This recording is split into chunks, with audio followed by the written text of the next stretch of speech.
ઓમ શ્રી ગણેશાય નમઃ. જય શ્રી કૃષ્ણ મારા પ્યારા મિત્રો.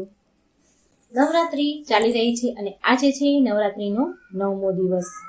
આ 9મો દિવસ માં સિદ્ધિદાત્રીને સમર્પિત છે. તો પૂરા ધ્યાનથી મનથી માં સિદ્ધિદાત્રીની કથા સાંભળજો અને વિડીયો સારો લાગે તો લાઈક અને શેર કરવાનું ભૂલશો નહીં. ચેનલને સબસ્ક્રાઈબ જરૂર કરી દેજો. જો વાર્તા ગમે તો કમેન્ટ બોક્સમાં ભગવાનનું નામ, માતાજીનું નામ જરૂર લખજો. નવમીની નવરાત્રી પૂર્ણ કરાવે કામ, સિદ્ધિદાત્રી રૂપને બધા કરે પ્રણામ. ચતુર્ભુજ દર્શન દીધા, કમળ પુષ્પ આસન, બધાના કષ્ટ હરે દઈને ભક્તિ જ્ઞાન. ઓમ નમઃ શિવાય. જય માતાજી. મિત્રો, આજે આસો માસની 9મી તિથિ છે અને આજે નવરાત્રીનો 9મો દિવસ છે. માં સિદ્ધિદાત્રી અને માં માતંગીને સમર્પિત છે અને સાથે માં સિદ્ધિદાત્રીની આપણે કથા સાંભળીશું. આજે માં સિદ્ધિદાત્રીની કથા સાંભળવાથી મનુષ્યના બધા જ કાર્યો સિદ્ધ થાય છે. માં બધા ભક્તને અભય વરદાન આપે છે. બળ, બુદ્ધિ, વિદ્યા સાથે શુભતાનો પણ આશીર્વાદ આપે છે. વ્યવસાયમાં, કામ ધંધામાં સફળતા મળે છે. તો આજે હું સંભળાવવા જઈ રહી છું માં સિદ્ધિદાત્રીની દુર્લભ કથા. તો બધા જ આ કથાને શ્રદ્ધા ભાવથી ખુશ ચિત્તથી સાંભળજો. એક સમયે જ્યારે સૃષ્ટિમાં અંધકાર છવાઈ ગયો ત્યારે એક દિવ્ય શક્તિએ જન્મ લીધો. જે મહાશક્તિ સિવાય બીજું કોઈ ન હતું. એ મહાશક્તિ હતા દેવીએ બ્રહ્મા, વિષ્ણુ, મહેશ, મહાદેવની ત્રિમૂર્તિને જન્મ દીધો અને ત્રણેયને સંસારના એમના કર્તવ્યને નિભાવવા માટે પોતપોતાની ભૂમિકા સમજાવી. તેમના કહ્યા પ્રમાણે ત્રિદેવ એક મહાસાગરના કિનારે બેસી ગયા અને કેટલાય વર્ષો સુધી તપસ્યા કરી. ત્યારે મહાદેવી સિદ્ધિદાત્રીના રૂપમાં તેમને દર્શન આપ્યા. મા દુર્ગાએ અને ત્રણેયને પોતાની શક્તિના રૂપમાં પત્નીઓ અર્પણ કરી. એટલે ત્રિદેવ તેમના મદદથી સૃષ્ટિ રચનાનો કારભાર કરી શકે અને ધીરે ધીરે સૃષ્ટિમાં બધું જ નિર્માણ થયું. આવી રીતે માં સિદ્ધિદાત્રીની કૃપાથી સૃષ્ટિની રચના, પાલન, સંહારનું કાર્ય સંચાલિત થયું. એ સમયે ભગવાન શિવે માતા સિદ્ધિદાત્રીની કઠોર તપસ્યા કરી 8 સિદ્ધિને પ્રાપ્ત કરી હતી. સાથે સિદ્ધિદાત્રીની કૃપાથી ભગવાન શિવનું અડધું શરીર દેવીનું થઈ ગયું અને શિવજી અર્ધનારીશ્વર કહેવાયા. મા દુર્ગાના આ અત્યંત શક્તિશાળી સ્વરૂપ છે. આ બ્રહ્માંડની શક્તિ દેવી દુર્ગા છે, જેમણે સમય પર વિભિન્ન રૂપ ધારણ કરીને પ્રકૃતિ અને સૃષ્ટિનો કાર્યભાર સંભાળ્યો. જ્યારે કોઈ દૈત્યોની સામે દેવતાઓનો યુદ્ધ કૌશલ ઓછા પડે ત્યારે માં સ્વયં આદિશક્તિ ભવાની સિદ્ધિદાત્રી તેમના પુત્રોનું રક્ષણ કર્યું છે. માં સિદ્ધિદાત્રી દેવી દુર્ગા એ માત્ર નારી શક્તિનું સ્વરૂપ જ નહીં પણ ભક્તોની આસ્થાનું પરમ પાત્ર પણ છે. એક સમયે મહિષાસુર નામના ભયંકર રાક્ષસે ચારે બાજુ હાહાકાર મચાવ્યો. એ જ્યાં ત્યાં મૃત્યુનું નૃત્ય કરતો અને એના ગણોને ઋષિઓના યજ્ઞોમાં વિઘ્ન ઉત્પન્ન કરતો હતો. મહિષાસુરને વરદાન મળેલું હતું કે કોઈ પણ દેવ, પશુ કે નર એનો વધ ન કરી શકે. માટે સ્વયં ત્રિદેવ પણ મહિષાસુરને મારવામાં અસમર્થ હતા. નિરંકુશ દૈત્યરાજ મહિષાસુર તેના વરદાનને કવચના રૂપમાં બનાવી ઉપયોગ કરી દેવલોકમાં પણ તેનું આધિપત્ય જમાવી લીધું. દેવોને ત્યાંથી નીકાળી દીધા. દેવતાના યજ્ઞ ભાગને પણ તેના વશમાં કરી લીધો. દૈત્યરાજથી હેરાન થઈને બધા દેવતા ત્રિદેવ પાસે ગયા અને એમની સ્તુતિ કરવા લાગ્યા. બધા દેવતાના મુખમાં ચિંતાનું કારણ ત્રિદેવ પહેલેથી જ જાણતા હતા. આ બધી જ હાલત જાણીને શિવજી મંદ હસ્યા અને કહ્યું, હે નારાયણ, હવે સમય આવી ગયો છે કે આપણે બધા આપણા તેજથી જગતની રક્ષણ કરનારી માં દુર્ગાનું આવાહન કરીએ. આ સાંભળીને સ્વયં બ્રહ્માજી અને નારાયણે સહમતિ આપી હા કહી. ત્યાર પછી સ્વયં ભગવાન શિવ, ભગવાન વિષ્ણુ અને બ્રહ્માજીના શરીરમાંથી તેજ ઉત્પન્ન થયું અને એક જગ્યા ઉપર આવીને ઊભું રહ્યું. ત્યાર પછી ત્યાં જેટલા પણ દેવ હતા બધાના શરીરમાંથી મહા તેજ ઉત્પન્ન થયું અને બધા ત્રિદેવના આ પરમ તેજમાં મળી ગયું. એ દિવ્ય તેજ એક સુંદર સ્ત્રીનું રૂપ ધારણ કરી લીધું.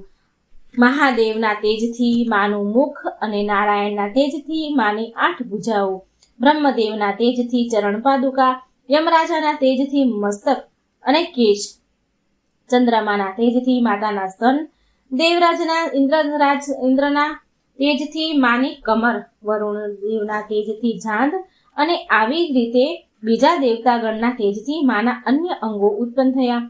બધાએ મળીને માતાને અસ્ત્ર શસ્ત્ર આપ્યા. મહાદેવે તેમના ત્રિશૂળથી શૂળ, નારાયણે એમના ચક્રથી એક દિવ્ય ચક્ર, બ્રહ્માજીએ એક દિવ્ય કમંડળ, દેવરાજ ઇન્દ્રએ એક દિવ્ય શક્તિશાળી વજ્ર, સાગરે સુંદર રત્નથી સુશોભિત આભૂષણ અને ક્યારેય મેલા ન થાય એવા વસ્ત્ર મુંગટ આપ્યા. વરુણ દેવે શંખ, હિમાલયે માતાની સવારી રૂપમાં સિંહ, અને આવી રીતે વિશ્વકર્માજીએ દિવ્ય તેજથી અસ્ત્ર અને શસ્ત્ર નિર્માણ કરી આપ્યા. માનું આ સ્વરૂપ અત્યંત જ તેજસ્વી અને ભયંકર હતું. માના આ વિશાળ અને ભવ્ય સ્વરૂપને જોઈને બધા દેવતાઓ કરબદ્ધ થઈને માની સ્તુતિ કરે છે. પછી પુષ્પ વર્ષા કરી માએ પ્રસન્ન થઈને કહ્યું, હે દેવો, કહો મારો પ્રાદુર્ભાવ કયા કારણથી થયો છે? હું અત્યંત પ્રસન્ન છું. મને કહો, હું તમારી શું સમસ્યાનો હલ કરી શકું છું? ત્યાર પછી દેવતાઓએ બધી જ વાત કરી. ત્યાર પછી રણક્ષેત્રમાં માએ વિકરાળ રૂપ ધારણ કરી પહેલા દૈત્ય મહિષાસુરને સેનાને વિધ્વંસ કર્યો અને પછી મહિષાસુરને પણ માર્યો. આવી જ રીતે પૂર્વ સમયમાં પણ દુર્ગમ નામનો એક મહાબલી અસુર હતો. તેને પણ ભગવાન બ્રહ્માજીને કઠોર તપસ્યા કરીને અદ્ભુત વરદાન મેળવ્યું હતું. વરદાનના પ્રભાવથી દુર્ગમ સુરે વેદોનું અપહરણ કર્યું, જેનાથી બધી જ ધાર્મિક ક્રિયાઓનો અભાવ થઈ ગયો, લુપ્ત થઈ ગયું. દુર્ગમ સુરે અહંકારવશ થઈને સંસારને અપમાનિત અને દુઃખી કરી મૂક્યા હતા. ઘોર અકાળ પડ્યો. જીવ અન્ન અને જળ માટે છટપટાવા લાગ્યું. ત્રણેય લોકમાં ત્રાહી ત્રાહી મચી. દેવતાઓ પણ આ બધું જોઈને ડરી ગયા હતા. બધા જ દેવતામાં ભવાનીના શરણમાં ગયા. પ્રાર્થના કરવા લાગ્યા કે હે માં ભવાની, હે માં સિદ્ધિદાત્રી, તમે અસુરો ભગવાન શંકર અને માં પાર્વતીના ભોજની શક્તિના રૂપમાં તમે અસુરોનો સંહાર કરવા વાળી, તમે શુંભ નિશુંભ ચંડ મુંડ મધુ કૈટભ મહિષાસુર વગેરે દૈત્યોનો વધ કરીને અમારી રક્ષા કરી છે. હે માં, તમે અમને આશીર્વાદ આપ્યા હતા કે જ્યારે પણ અમારા પર સંકટ આવશે ત્યારે તમે અમારો ઉદ્ધાર કરશો. માટે એવી જ રીતે ભગવતી દુર્ગમ સુરનો વધ કરી અમારી રક્ષા કરો. દેવીની વિનંતીથી પ્રસન્ન થઈને મા ભવાનીએ જળની અન્ય ધારાઓ વહેતી કરી. ચારેય બાજુ પાણી પ્રવાહિત કર્યું. ગાયો માટે ઘાસ, અન્ય જીવ માટે જળ, અન્નથી તૃપ્ત કર્યા. સંસારની રક્ષા કરી. સુરક્ષા ચક્રનો ઘેરો બનાવીને સ્વયં ચક્રની બહારમાં બેસી ગયા. દુર્ગમ સુરે આ બધું જોઈ અને ચિંતામાં આવી ગયો.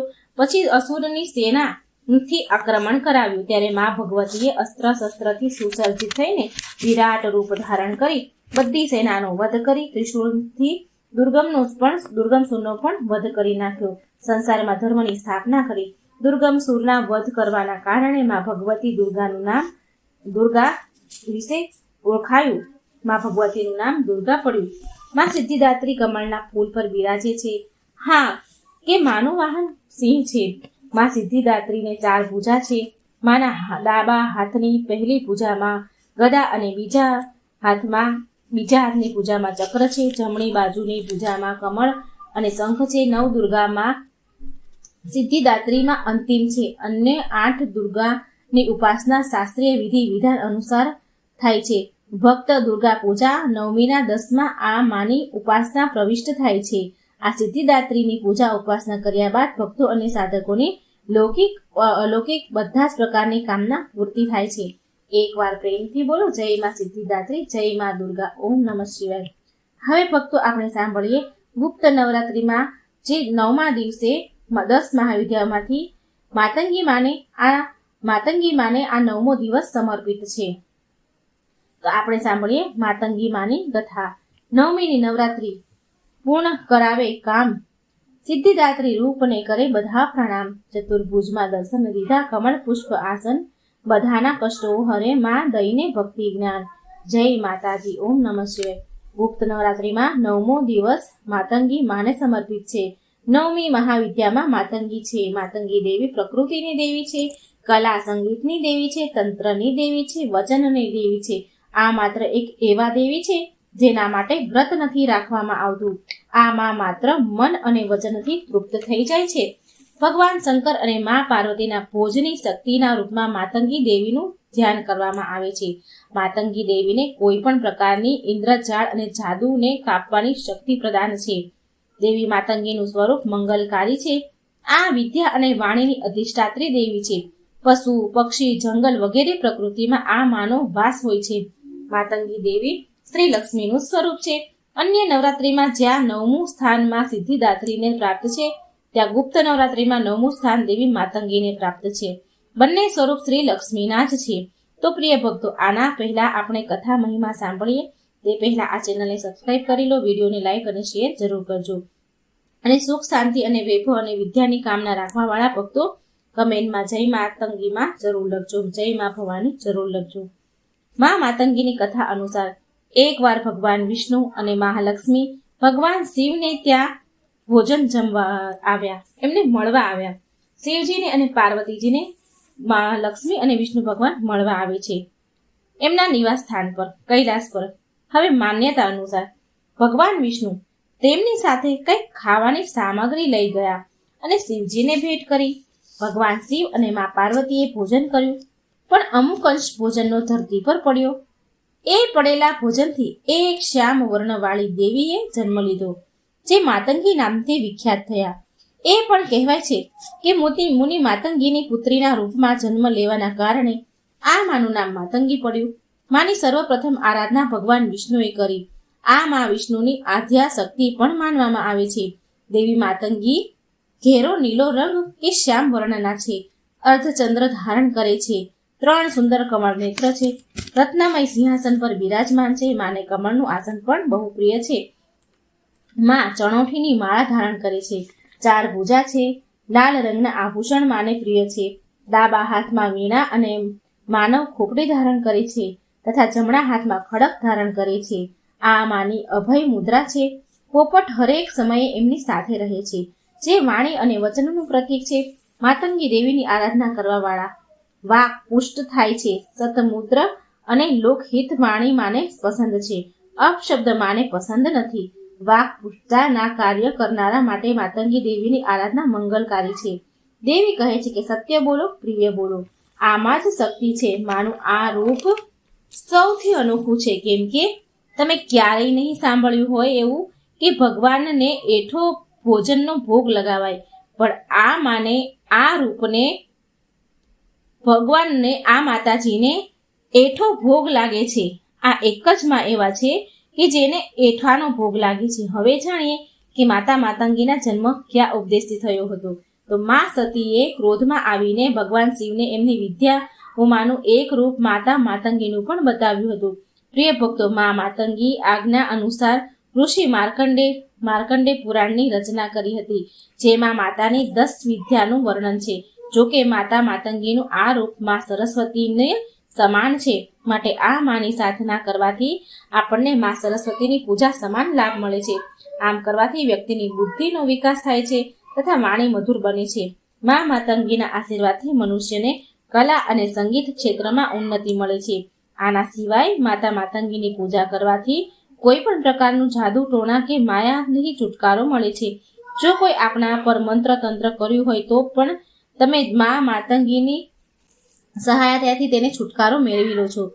તાંત્રિકો દ્વારા મા માતંગીની પૂજા કોને પણ વશમાં કરવા માટે સન્મોહમાં લેવાની ઉદ્દેશથી પણ કરવામાં આવે છે. માના આ રૂપની પૂજા આમ ભક્તો દ્વારા અથવા તાંત્રિક કે સાધુઓ દ્વારા મુખ્ય રૂપથી કરવામાં આવે છે. ઉચ્ચિષ્ટ શ્યામ મોહિની, લઘુ શ્યામા, રાજ માતંગી, વૈશ્ય માતંગી, ચંડ માતંગી, કર્ણ માતંગી, સમુખી માતંગી, રતિ, પ્રીતિ, મનુ, ભાવ, સુધા, કુસુમ, અંગન, અનંગ, મદન તથા મદન લસા દેવી માતંગીની 8 શક્તિઓ છે. કહેવાય છે કે હનુમાનજી અને સબરીના ગુરુ મતંગ ઋષિની પુત્રી છે. મતંગ ઋષિના ત્યાં માતા દુર્ગાના આશીર્વાદથી જેનો જન્મ થયો હતો એ માતંગી દેવી હતા. આ દેવી ભારતના આદિવાસીઓની દેવી છે. 10 મહાવિદ્યામાંથી એક તારા અને માતંગી દેવીની આરાધના બૌદ્ધ ધર્મમાં પણ કરવામાં આવે છે. પ્રિય ભક્તો, માં આદિશક્તિ એ પરાશક્તિ એ માતંગી રૂપ એટલા માટે ધારણ કર્યું કેમ કે માં મનુષ્યને બધા પ્રકારના સુખ આપવા માંગતા હતા. કેમ કે જ્યાં સુધી મનુષ્યને જ્ઞાનનો અભાવ હોય ત્યાં સુધી તેનું જીવન વિરસ્ત છે. આ માના કારણે વ્યક્તિને સમસ્ત સુખોની પ્રાપ્તિ થાય છે. એવું કહેવાય છે કે જ્યારે માતા પાર્વતીને ચંડાલ સ્ત્રીઓ દ્વારા એઠા ભોજનનો ભોગ લગાવાયો ત્યારે બધા દેવતાગણ અને શિવના ભૂતગણો એમનો વિરોધ કરવા લાગ્યા. પણ માતા પાર્વતીએ ચંડાલીય સ્ત્રીઓ દ્વારા એની શ્રદ્ધા જોઈને માતંગીનું રૂપ લઈને તેમના દ્વારા ચડાવવામાં આવેલું એઠું ભોજન ગ્રહણ કર્યું હતું. માં બહુ મમતામય છે, તો એકવાર પ્રેમથી બોલો જય માતા માતંગી, જય મા ભવાની. કૃપા કરો માં તમે તમારા બધા જ ભક્તગણોને પર આ કથા કહેનાર, સાંભળનાર, હોકારો કરનાર અને બીજા ભક્તોને સુખ, સમૃદ્ધિ અને બધા પ્રકારના સુખ પ્રદાન કરજો. બળ, બુદ્ધિ, વિદ્યાની પ્રાપ્તિ કરાવજો. જય મા ભવાની, જય મા માતંગી. મિત્રો, નવરાત્રિ અહીં પૂરી થાય છે. 9 દિવસ આપણે માતાની કથાઓ સાંભળી, વાર્તાઓ સાંભળી. તમારો ખૂબ ખૂબ ધન્યવાદ. વિડીયો સારો લાગ્યો હોય તો લાઈક અને શેર કરજો અને આ ચેનલને સબસ્ક્રાઈબ કરવાનું ભૂલશો નહીં. જય શ્રી કૃષ્ણ. રાધે રાધે. Thank you.